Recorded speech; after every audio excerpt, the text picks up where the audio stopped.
এবার চোখটা খুলুন তো। আরে সালা, এই তো একদম ম্যাজিক রে টনি। মায়াকে তো একদম তোর বউয়ের মতো লাগছে। মানে এক সেকেন্ড দাঁড়ান সিস্টার। চেহারা আমার এরকম চেহারা কেন? আমি বলছি। কি সালমা আমার জন্য মারা গেছে?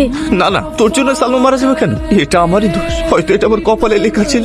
আর তুই তো জানিস আমি আমার সালমাকে কতটা ভালোবাসতাম, তাই অর্ষিত তোর মধ্যে বাঁচিয়ে রাখার জন্য আমি এই সার্জারিটা করতে বলেছি। টনি চল না, বসকে বলি আমরা এক সপ্তাহের জন্য হানিমুনে যাই। না, আমি কোথাও যাব না, আমার কিছু ভালো লাগছে না। ভালো লাগবে কেন? আমি তো সালমা হতে পারিনি, কারণ আমি মায়া। আরেকটু হলে আজ তোর জন্য ধরা পড়ছিলাম। কি ব্যাপারে তোর? সবসময় এত উদাস হয়ে থাকিস কেন?